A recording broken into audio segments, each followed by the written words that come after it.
Hi guys. I just wanted to show you guys, if you guys have been following along with me. Yeah, I know a lot of you guys haven't because I don't have any views, but if anybody does watch my videos, if you guys know, racing season is coming up, and I am getting ready and setting up and getting all my tools.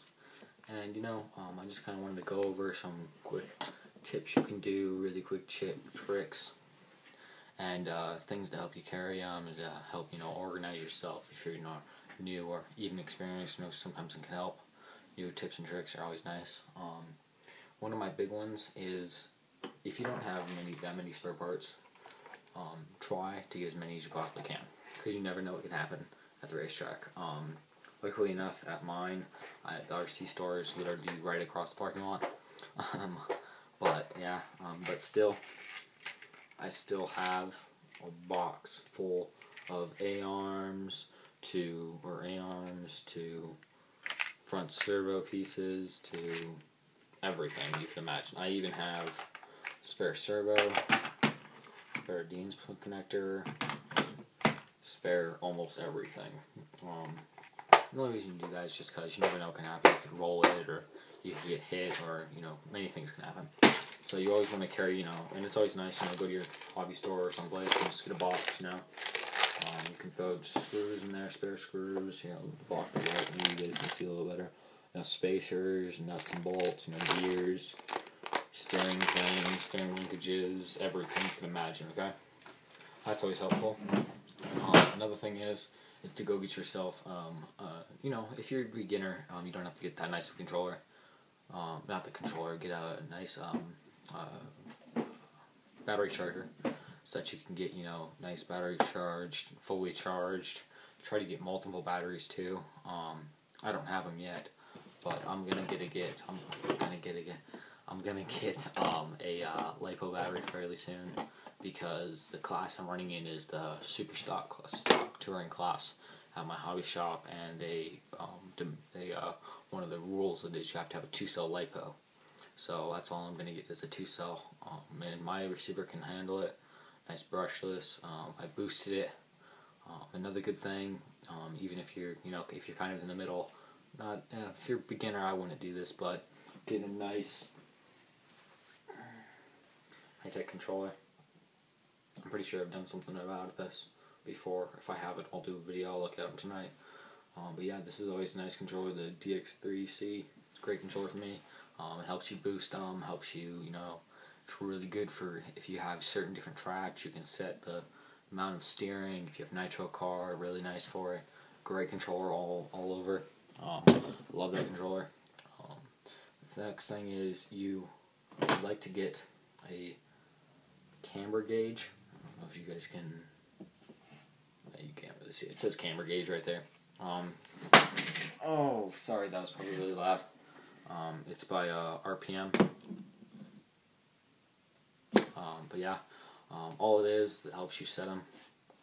It has degrees on it. You can set it, and that's always a really nice tool. It's really cheap, really nice.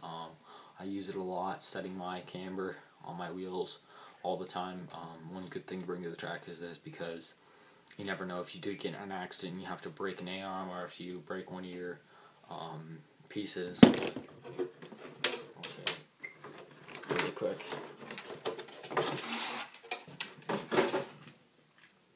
Sorry, it's kind of broken. I gotta fix it. But if you break, any of your suspension parts, you may have the camber and you may have to reset it. But it's always nice to have it. It's also nice to have it, you maybe keep it in a way so where, I always like to do it, like I did it this time 3 weeks before, because of course I hurt myself. But it's always nice to take your car, set everything else like you think you like it, or like you did last season, and run it as hard as you possibly can at your house, in the parking lots, anywhere. Just use your old tires, your old things, anything you could possibly imagine, and just beat the heck out of it. Do as much damage as you can. Well, of course not that much damage, but do put a lot of beating through it, so that it doesn't, because when you're racing, you put more stress on it than you would normally when you're just driving it at home. Driving at home, you're not in a competition, so you're not as pushing it as hard. But it always helps, to maybe even, I don't know, just push it as hard as you possibly can. Try and take really tight corners. Try and get your camber figured out, what you really like. Double check all your bolts. I use Loctite on all of my steel bolts and nuts. I do all blue Loctite. It's nice because the blue, if you heat it up with a lighter, if it's really stuck, you can heat it with a lighter and get it undone. Another thing to bring is super glue. I don't know, it helps sometimes if you don't have servo tape, or if you forget some tape, or just about anything really. And then another thing nice to bring is tools. You want to go get yourself, a nice set of tools. Does not have to be Snap-on. These are just nice Snap-on tools. I love Snap-on. They're great tools. Pretty expensive, and sometimes you can't buy them. It's only if you know where there's a truck, or if you call a truck to come to your house. But they're nice. They're not bad. But you can also go to your hobby shop. You can get tool kits. They're probably like $60 bucks. They're not that bad. But yeah, those are always helpful. But because you never know because when you break them, you don't want to have a problem. Having to use those stupid little tiny things, or like these T-handles. One reason I use a T-handle is for this side of it, because you never know where it's gonna be. You never know. It's always nice. Another thing, body scissors. Many people will not bring these because why would you need body scissors if you're at the track? If you wreck your body, okay, let's say if I got rear-ended or was going really fast and crashed, okay, my body was permanently stuck in a place, I could take the scissors and maybe slit a little, like if this was punched out, out here, and I couldn't push it back in, you could take a pair of scissors and cut like a V out of it and push it back down. And it may get rid of part of your aerodynamics, but it'll still allow you to be able to race the rest of the day. Always helps. But yeah. And final thing is these. You can buy them. They're about $6 at my hobby shop at Hobby Town USA. They're just little body post holders. They clip in your body. Just drill one more hole. It pokes through. And they're great. I love them. But if you do get them, they come with 2 in a set. Try to get probably 3 sets. I only have 2 that are usable. This one isn't usable because I cut this little section off. This one, these two are yellow. It's just I have them on all kinds of different cars. The whole reason I cut this one is because instead of having a battery strap and everything, because you never know, you may forget to change your battery and you may have to really quick change it, I throw a nice guarded also battery post thing in there, and that's all I do is I just strap it down really quick, so if that breaks, I have a spare. Some people tape theirs down because it's lighter weight, always nice, which if you do that, make sure you bring lots of tape. Servo tape, that's always another nice thing to bring.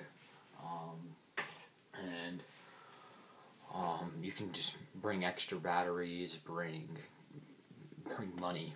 That's a big thing. Don't forget money, because you never know. If you break something, you don't got it, you gotta go buy it.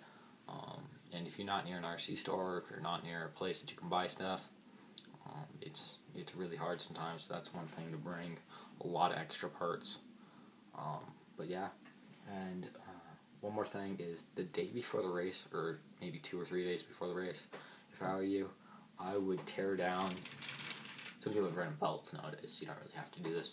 But if you're running cars that have diffs and stuff, go through, tear out your drive shafts, tear out your gears, either throw new ones in there if they're kind of worn, or just lube them up, throw them back in there, run it, just leave it, push it up, like lift it up off the ground, and just throttle it. Not all the way, just your trim up a little bit, and just run it for a little bit, so it lubes them up really nice. Make sure all your bearings are set, make sure all your camber is set right, and everything else. Another thing is, if you don't have that many tools, of course, some people this won't work with.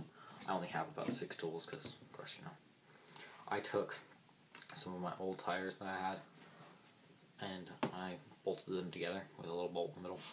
That's it. all it did. And this allows me to, when it's on the table, stick tools in it. It won't stick all the way through, but stick tools in it, and it will hold my tools there for me. So that's always nice, you know. Even if you want to, you know, that's, you know, you can do it with all kinds of different things. You can do it with drink cups, you know, like little full coffee cups, not used ones, of course, but, you know, always nice to have. And to carry all this, you guys, if I were you, well, this is what I use actually. I bought it's a fishing box. That's what it is. It's really all it is. And it used to have two sides to it. Yeah, I don't have. I cut the whole other side off. There's a whole other 3 opening pieces, and I just chopped them out because you don't want that in there. And then you just chop out the bottom one, and then you can stick all your stuff in it. It's really nice. And one more thing, so I'm kind of moving off to the side. One more thing to have is a table or a setup stand. I went to Walmart. Sorry, I'm moving you guys around. This is the table that I use in my house too. It's my desk, kind of, my workshop bench. It was $25 or $20, I think. Really cheap, foldable table, not that big. You can adjust the height and everything, so it's really nice. But yeah, always a nice thing to get. But yeah, you know, adjustable feet. So that's always nice, you know. But yeah, cool. And but yeah, don't forget extra parts, extra tires too. The tires are always nice because if you're racing, it may be hot. You never know what the weather's gonna be like. Always bring an extra set of tires, or just bring your old ones just in case. Because when you're racing, you never know. If it's really hot outside, you may wear through your tires really, really quick, and you may end up blowing them out. I haven't actually had that happen during racing, but I have had it happen during just running it really hard near the house. When I blew out one of my fronts and one of my rears. And one thing before the races, don't forget, if you're running, you know, these smooth racing tires, you know, don't forget to warm them up. Otherwise, you're going to have issues. And as you guys can see, the tire's cut right there. So that one's kind of trashed. And this one is too. This one's getting a problem. This one has a hole in it. Right there. So, my tires, I have them at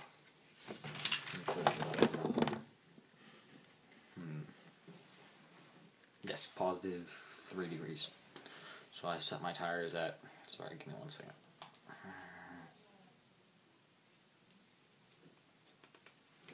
Right there. So it's not that much of an angle to angle the tires too far to where it's completely rubbing on only half the tire. So it's running on about probably 75% of the tire. And when you take the corners, I have pretty soft rear springs, and I'm getting new ones. My front ones are, I'm pretty sure, way too stiff. And so it rolls just fine into the corner, and you know, gives that full percentage of the wheel. But yeah, cool. I'm gonna do a running video. I was gonna do one today, but I've had technical issues. I crashed it again. So once I get this fixed, probably tomorrow, if not the next day, I will get a running video.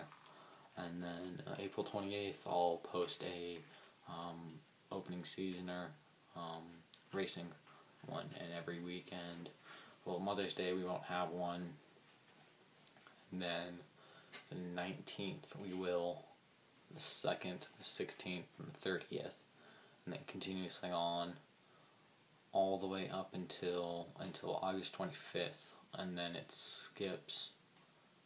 No, it doesn't skip yet. And then goes to April 7th, September 8th, and then September 13th, 16th is I'm not gonna race because it's the Hobbytown Classic. Unless I do really good during the season, will I race that? And then 29th of September I will in that season final. But yeah, cool. So we'll see you guys later. Hopefully these tricks helped, and yeah, see you later.